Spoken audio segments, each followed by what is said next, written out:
We begin the news at this hour by telling you a Nigerian Air Force helicopter is said to have crashed in Tami village of Igabi local government area of Kaduna State.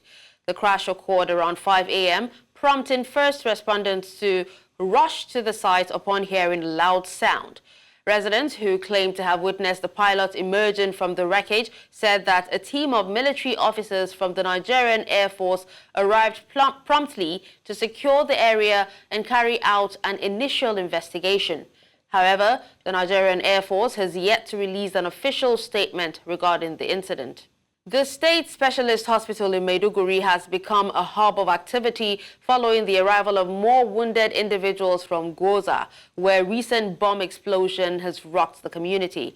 Medical personnel are stretched thin as they attend to the influx of patients, many of whom are in critical condition. Again, News Central's Umaru Kirawa gives us an update on happenings in Borno State as the government visits victims of the recent explosion. This is just the arrival of more victims of the Goza bomb explosion, including children, women, and men. Crying with them are their families and loved ones here at the State Specialist Hospital, Maiduguri. They brought that one, but there was a curfew yesterday to this effect. But as of now, I think the situation is very tense because they are just discovering some of the victims affected. As of yesterday, most of these victims were not known to be affected. The total number of victims that have been brought to State Specialist Hospital are 42. Out of 42, 2 dead. Not within the hospital. One along the way when they are coming, he died. The other one they referred to UMTH. That is 2. Then presently we have 26 on admission at State Specialist Hospital, while 16 are discharged. We can take care of most of our patients on our own, except for the consumables and other logistics. Those are going to be the challenges, even if RCRC is planning to withdraw.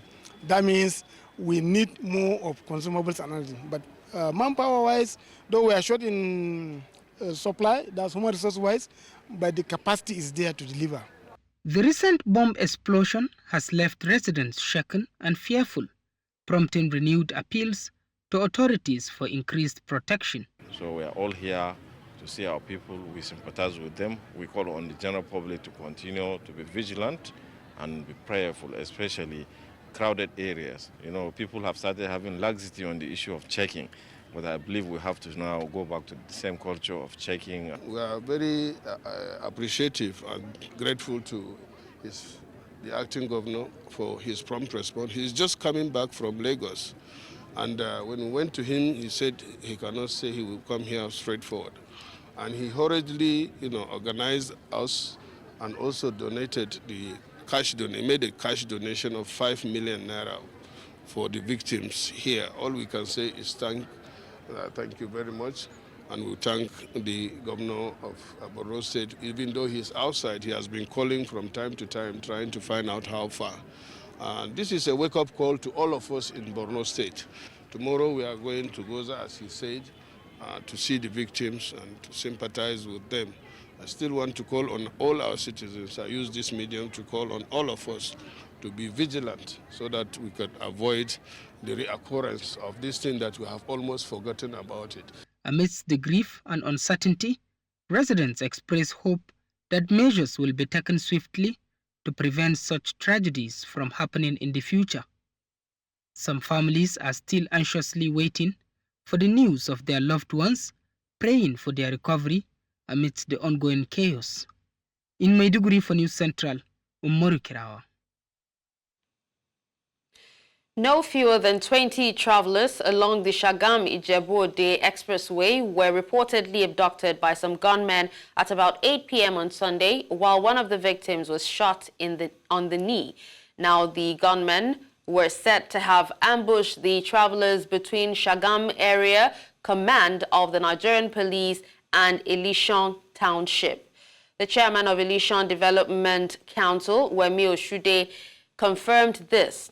Oshude said one of the victims of the attack, who is a resident of Ilishan Remo, was already receiving medical attention at the Babcock University. That's the teaching hospital at Babcock. Now, this incident was preceded by the recent abduction of 2 others and the murder of Professor Yinka Olomojobi of Babcock University, Lishon, at the Ajade Event Center along Ikperu-Shagamu Road, Ikperu-Remo, in the Ikenne local government area. Food insecurity is on the rise in Nigeria, with millions of citizens struggling to access basic necessities like food.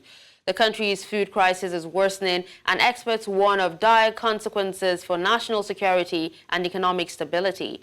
News Central's correspondent Juliet Rowland compiled this report.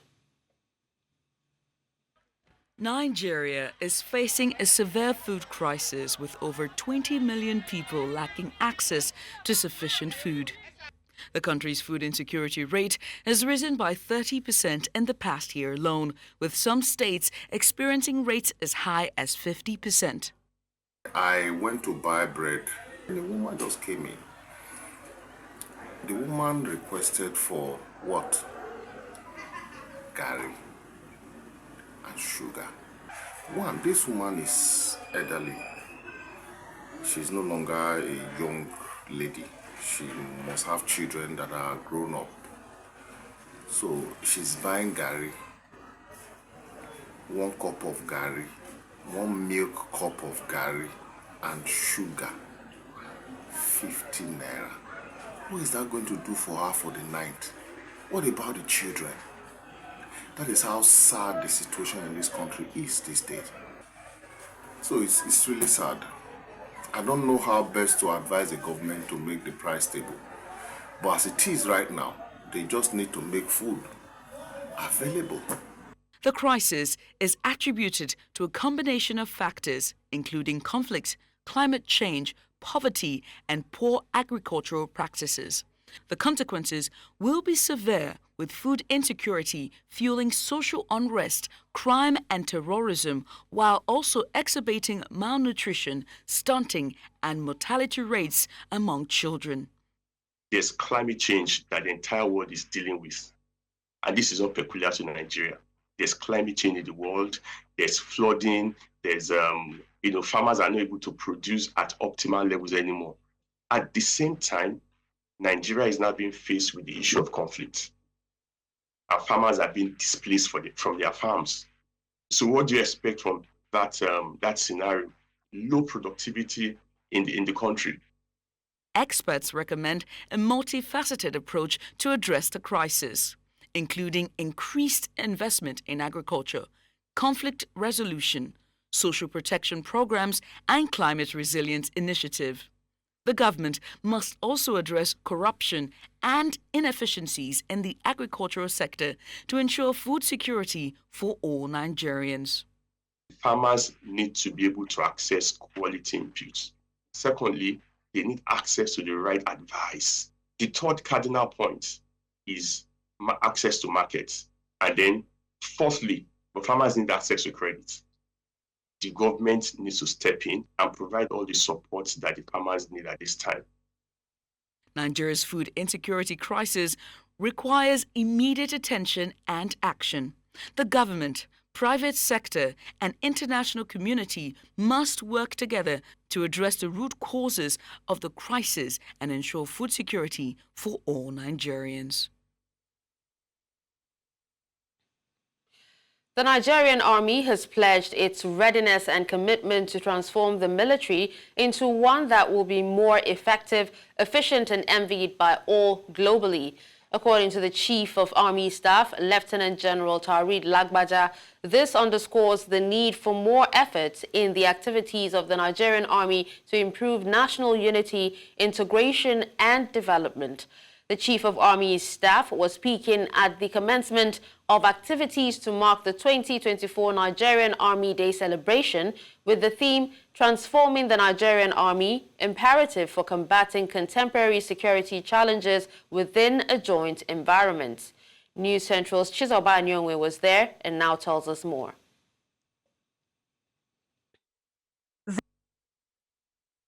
This yearly event usually begins with prayers offered by religious leaders and personnel of the Nigerian Army across all formations and units in the country. Beginning with the Jumat prayers Friday in Jos, the Plateau State capital, where the 3 Armored Division of the Nigerian Army is hosting this year's event.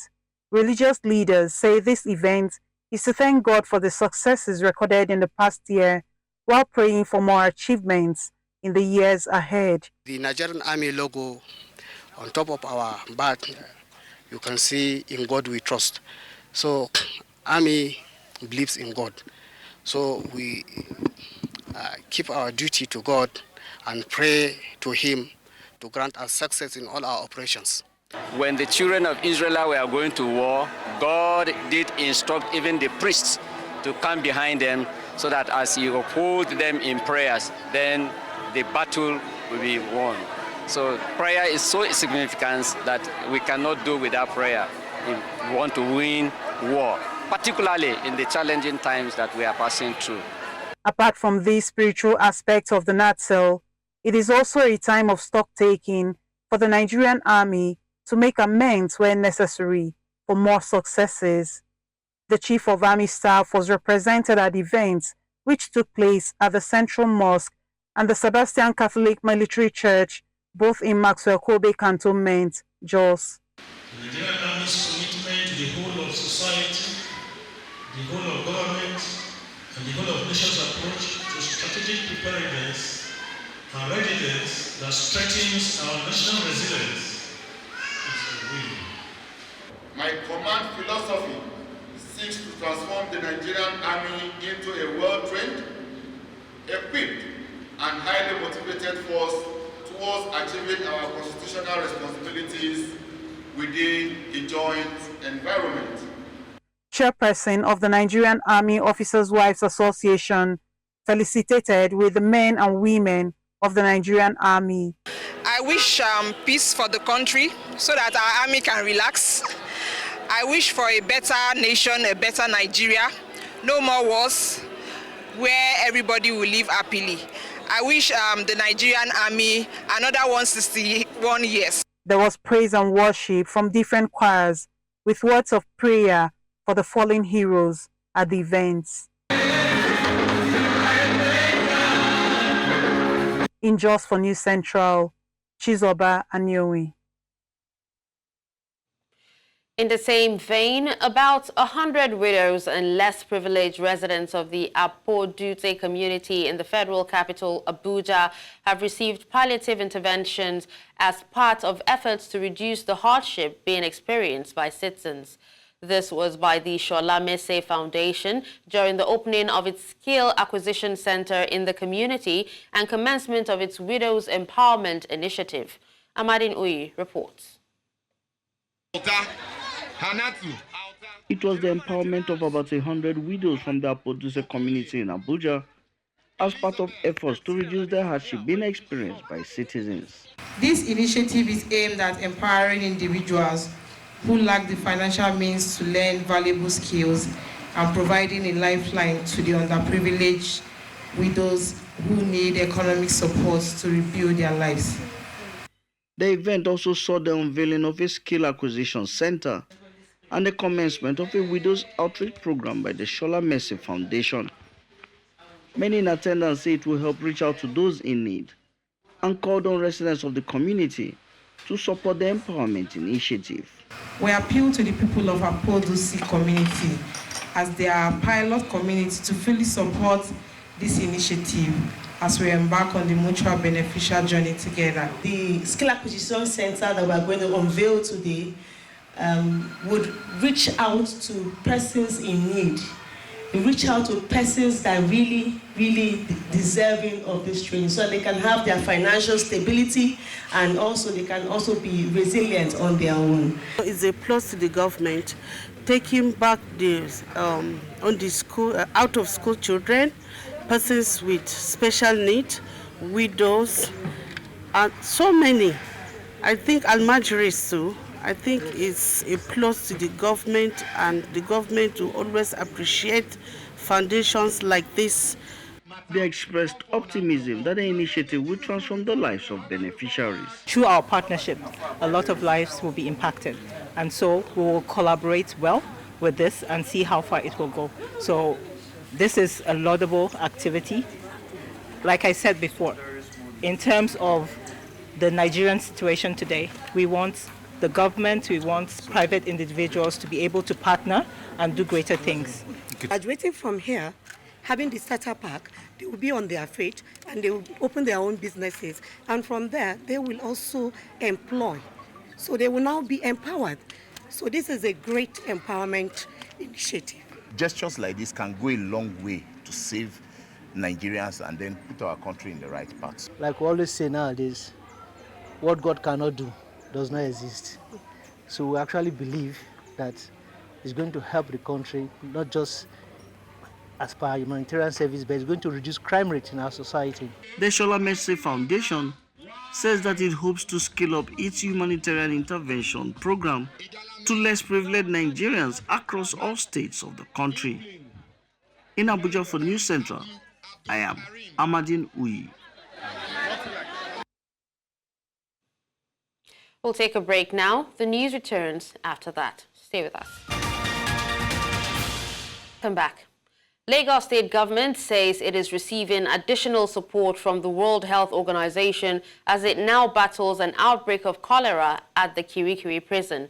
A statement released by the Director of Public Affairs, Tumbosun Ogumbanwo, on Sunday quoted the Lagos State Commissioner for Health, Akin Abayomi, as saying an outbreak of 25 cases of severe gastroenteritis caused by cholera occurred at Kirikiri Medium Security Prison, adding that urgent medical and environmental intervention measures have been implemented with success. The Lagos State government also announced a significant improvement in daily cholera cases from the spike reported 2 weeks ago. It, however, acknowledged evidence of ongoing low-grade community transmission because few cases are still presenting to hospitals across the state. The Independent Corrupt Practices and Other Related Offences Commission, ICPC, has said its strategic action plan has been valuable in achieving success in the fight against corruption in the country. Now, the Commission, however, said it will learn from the gains and weaknesses of the 2019 to 2023 strategic plan to ensure that the 2024 to 2028 plan is more robust in achieving better results in monitoring, evaluation, and performance reporting. The spokesperson of ICPC, Demola Bakare, revealed this on the sidelines of the Commission's board retreat and capacity building on monitoring and evaluation for senior management staff of the Commission, organized by Rule of Law and Anti-Corruption Nigeria, ROLAC, in Abuja at the weekend. Bakare explained that while the Commission is saddled with the responsibility of checking corruption, monitoring performance is an important component of its new strategic action plan. Now, joining us on the news is Demola Bakare, spokesperson for Independent Corrupt Practices and Other Related Offences Commission. Hello, Demola. Thank you so much for joining me at this time. Good afternoon. All right, now speaking on, the specific improvements, that are being implemented in order to enhance the effectiveness of combating corruption. Can you feel free to tell us, how this new strategic plan for 2024 to 2028 will differ from, the previous plan? Thank you so much.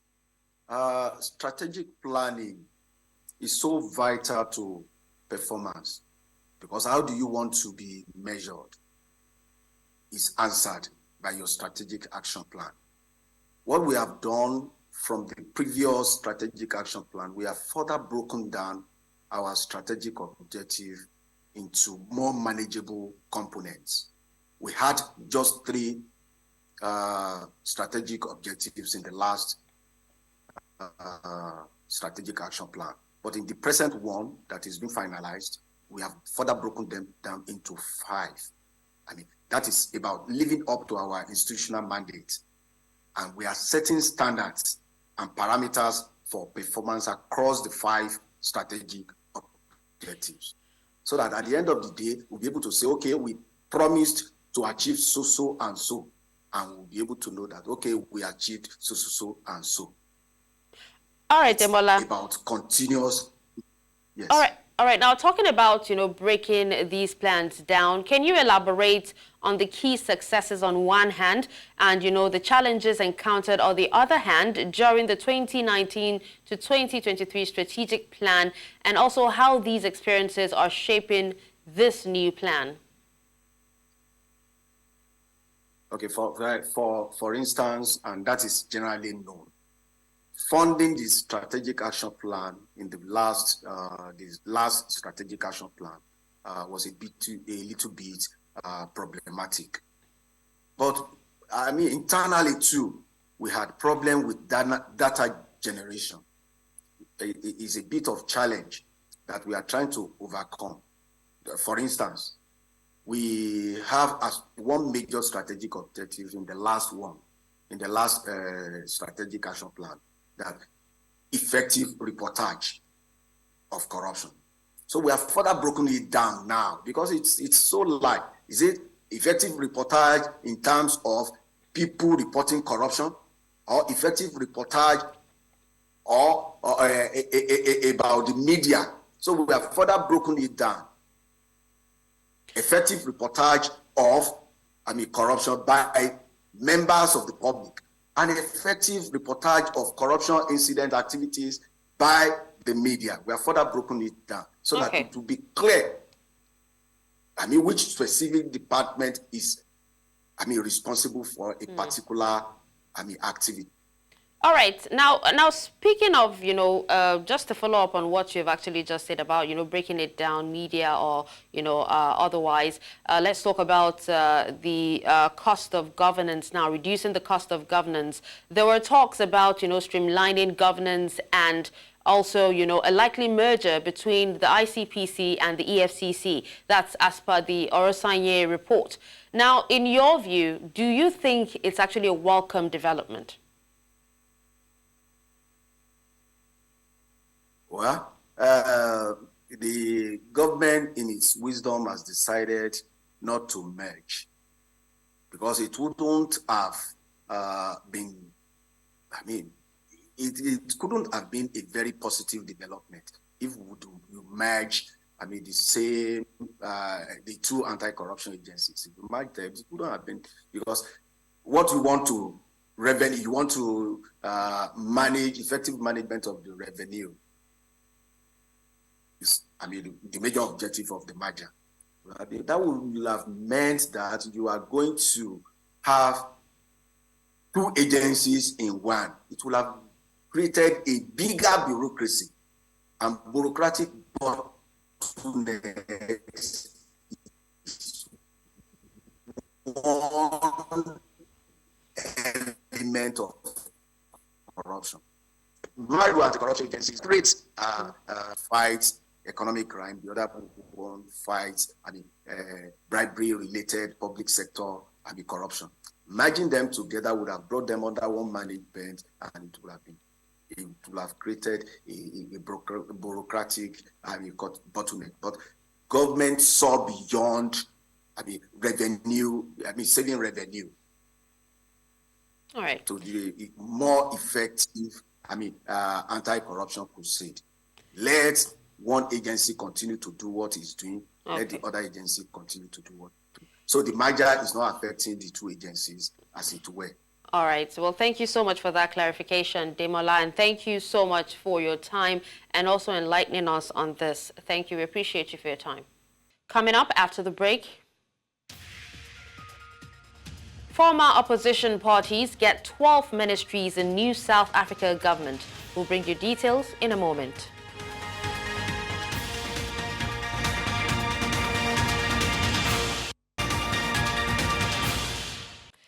The news continues in Southern Africa, where South African President Cyril Ramaphosa on Sunday announced the new cabinet after weeks of tense talks with parties of the Government of National Unity. The cabinet includes representatives of the 10 parties of the GNU. Now, the announcement sees 20 of the 32 posts going to the ANC. Another 6 will be filled by the Democratic Alliance Party, with the remainder split among a crowd of smaller coalition parties. Democratic Alliance leader John Steenhuisen was appointed Minister of Agriculture. Now, to discuss this further, I am being joined by a political analyst, Sipo Sepe. Hello, Sipo. Thank you so much for joining me at this time. Thank you for inviting me. All right, so Sipo, share your thoughts on the overall composition of the new cabinet and how it reflects the ANC's priorities and policies. Well, the cabinet reflects the president's commitment to creating a government of national unity. It is a government that is now made by 12 parties. He invited the people from the opposition to come in and find a way of taking this country forward. And in doing so, he was remaining true to his commitment, whereas the Democratic Alliance saw this as a coalition between two parties. And in a sense, the whole to and froing was as a result of that misinterpretation. But after a week, 2 weeks long, the parties have agreed to say this will be how it will be structured. So he has brought also the number of black parties, among other things, to undermine and to neutralize the noise that is coming from the Democratic Alliance, which largely represent the white vote. So in a sense, the president understood very well that he will not be held at ransom by a white party. And politically, the optics did not look good. So what he has done is a masterstroke at the neutralizing. But at the same time, he has also diluted the opposition parties by inviting them into government. So effectively, the strong voice that would have emerged from the black parties has now been neutralized by some of them being co-opted into government. Okay. So it leaves the space with now a few parties who are in opposition. Okay. Now, but what's the general mood among South Africans, regarding this new cabinet? Are they supportive or skeptical of the appointments? And what does this say about the expectations from the government's performance? Well, the general mood is that of acceptance and also appreciation. I think many South Africans were concerned about the optics. They felt that this new government of national unity would be almost like bringing back the white rule and white supervision and white arrogance. So in a sense, having now more black voices and from a number of parties does deal with that concern. So right now it's people accepting. But of course, how it will pan out is something that only time will tell, because all these parties themselves, in as much as they are part of the unity government, they also have their own political agendas. They also look into the future where they will also want to use the positions to gain political traction. Of course. Now, talking about political agendas, the DA leader, John Steenhuisen, went from opponent to the Minister of Agriculture, Land Reform and Rural Development. Now, how do you assess this selection? Do you think that he can become, or he will be an effective minister in this role? Well, when you are in government, you are not going to be deciding issues on your own. You have cabinet, which acts as a collective. And in this country, the cabinet makes a decision about where you're going. What ministers do is to sponsor policies, to sponsor legislation. But what is also important is also to understand that this issue of dealing with land has been ongoing for the last 8 years. So he will not be able to come up with his new policy and undo the policy of the ANC.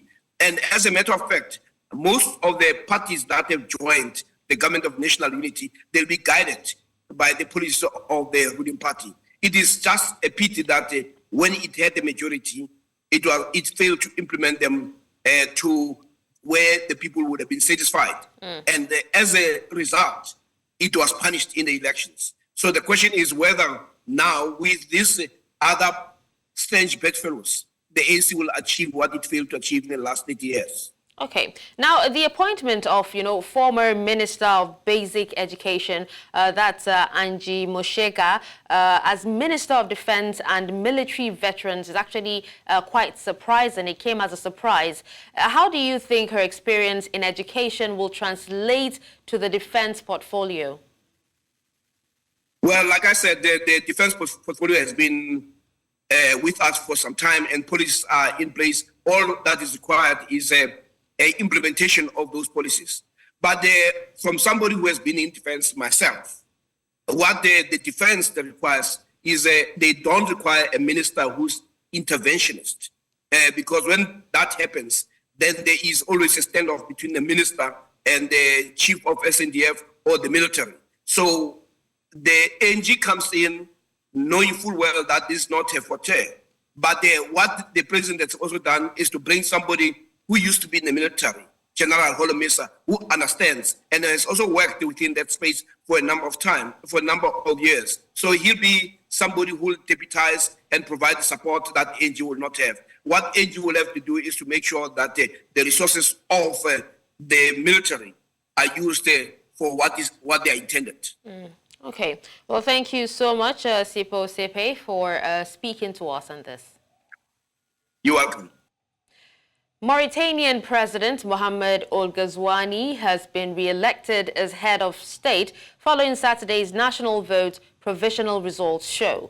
Now, the Electoral Commission website shows he took over 56% of the vote, beating 6 opposition candidates. In second position was anti-slavery activist Beram Da'abeid with 22%, while Hamadi Sidi El Mukhtar of the Islamist Tawassul Party came third with 13%. Analysts had expected him to win the election in the first round. The president, a former army chief, is credited with establishing stability since his first election 5 years ago after decades of political unrest and frequent coups. We'll take a break, and when we come back, the news continues. Do stay.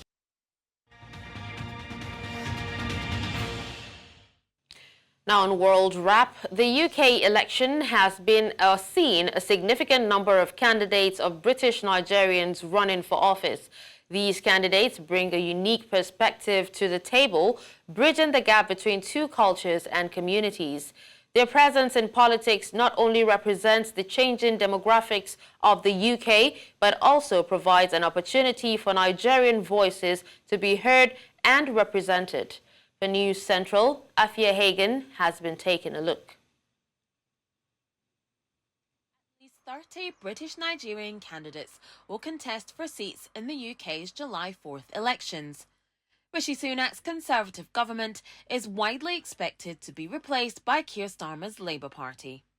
Democracy Club's analysis shows 20 British Nigerian candidates representing major parties like Labour, the Conservatives and the Liberal Democrats. Others are from smaller parties or running as independents. This election could lead to the most diverse parliament in British history, with more ethnic minorities, including Nigerians, vying for seats. Labour has the most British Nigerian candidates with 8. The Liberal Democrats will field 6 candidates. The Conservatives have 3 British Nigerian candidates seeking re-election. Independent candidates include those vying for seats with the Workers' Party of Britain and the Yoruba Party of the UK. The election will field 4,379 candidates, the highest number ever, surpassing the 2010 record of 4,093. The 650 constituencies have seen increased candidate numbers, with at least 5 per seat. The UK goes to the polls on Thursday, with results expected by Friday. For News Central, I'm Afia Hagen.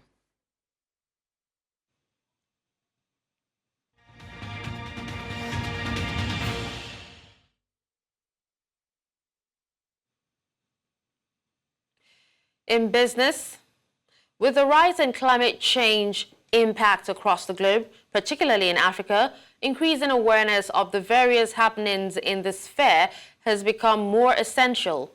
A recent training was done in Lagos to empower journalists to improve their environmental, social, and governance reporting practices. News Central's Nasir Agbalaya completes the report. The Earth has abruptly warmed about 1 degree to 1.5 degrees Celsius on average.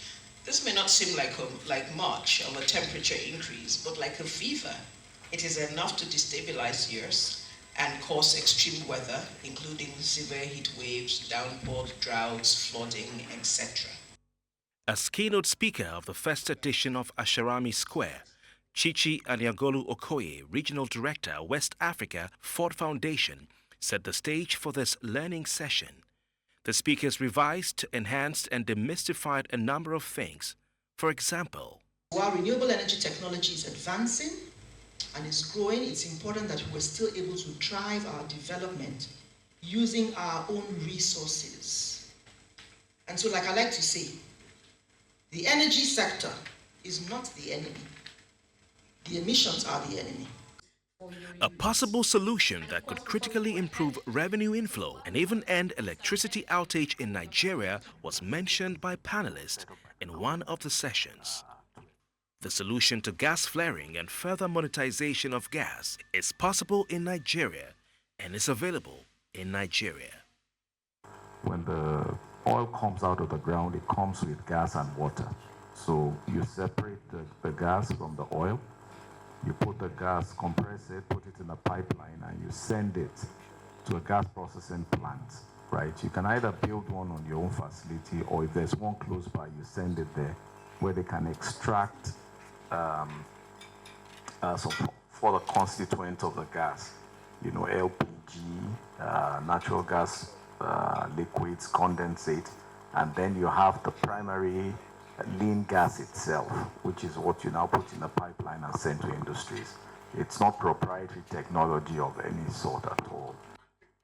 The session had something for everyone. An engaging approach that is already being done in a Nigerian university to engage and harness youth was added to the mix.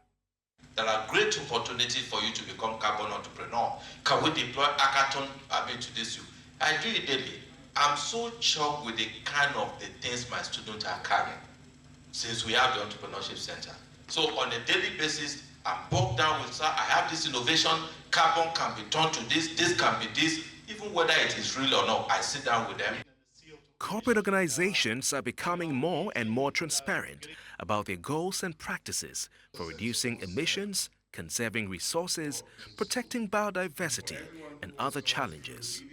How a story is told, where it is told, when it is told, and how it is told is very important. It's critical to make sure that the essence of that story is not missing in any way.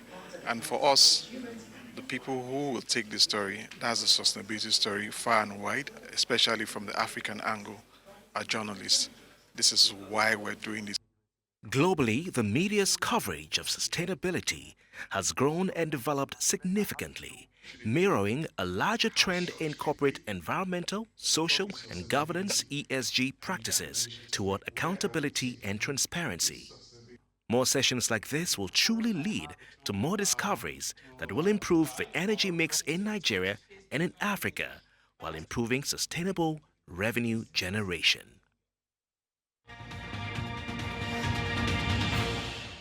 In the world of sports, Nigeria's Elizabeth Osogbo returned to the boxing ring on Sunday with a third-round knockout win against Argentina's Agustin Marisa, marking her 8th career victory.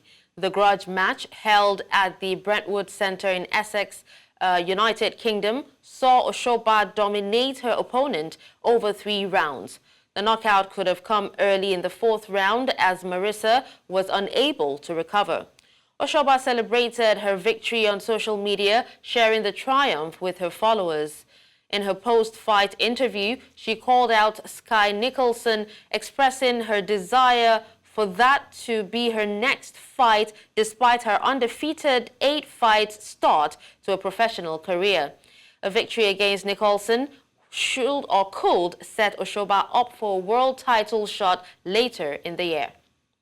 Spain have secured their spot in the quarterfinals of the ongoing European Championship Germany after beating Georgia 4-1 on Sunday.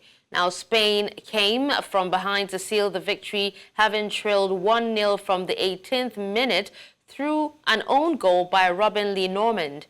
Now, but the equalizer came in on 39th minute through Rodri as he beat goalkeeper Georgie, who had another outstanding overall display. Playing in their first major tournament, Georgia had to soak up heavy pressure from Spain early on and late on faced heavy routes to crash out of the tournament. Fabian Ruiz fired in the lead in the 51st minute, followed by Nico Williams and Dani Olmo. Efforts as Spain set up a blockbuster quarter-final tie. 4 times Olympic gold medalist Simone Biles booked her 3rd straight appearance at the Games with her all-round victory at the U.S. Olympic team trials in Minneapolis on Sunday. Now, after taking the lead on Friday, Biles blew away the competition by putting up a 2-day all-round total of 117.225, finishing more than 5 points ahead of the rest of the field. She pulled out of multiple events at the Tokyo Olympics in 2021 due to the twisties. A temporary loss of spatial awareness in mid-air, will be joined in Paris by Sunisa Lee, Hesley Rivera, Jade Carey, and Jordan Chills. Biles, who returned to competition last August after a 2-year hiatus, showed that she still has some kinks to iron out. She lost her balance and hopped off the beam while also slightly overdoing her Yurchenko double pike halt. Now, however, she ended the night on a high note, with her floor routine earning a 14.275 from the judges and being met with a standing ovation from the crowd at Target Center. And that's all at this hour. But before we go, let's take another look at some of our top stories. We told you that Nigerian Air Force helicopter crashes in Kaduna State. We also told you that WHO steps in as cholera hits Kirikiri prison in Lagos State. Finally, you heard that South Africa's coalition parties get 12 ministries in new government. Send your eyewitness report to the WhatsApp number on the screen. Do follow us on social media. We are at News Central TV. You can watch News Central live on DSTV channel 422, Star Times channel 274, Avo TV, and YouTube. Many thanks for watching. I'm Dashen. Usman.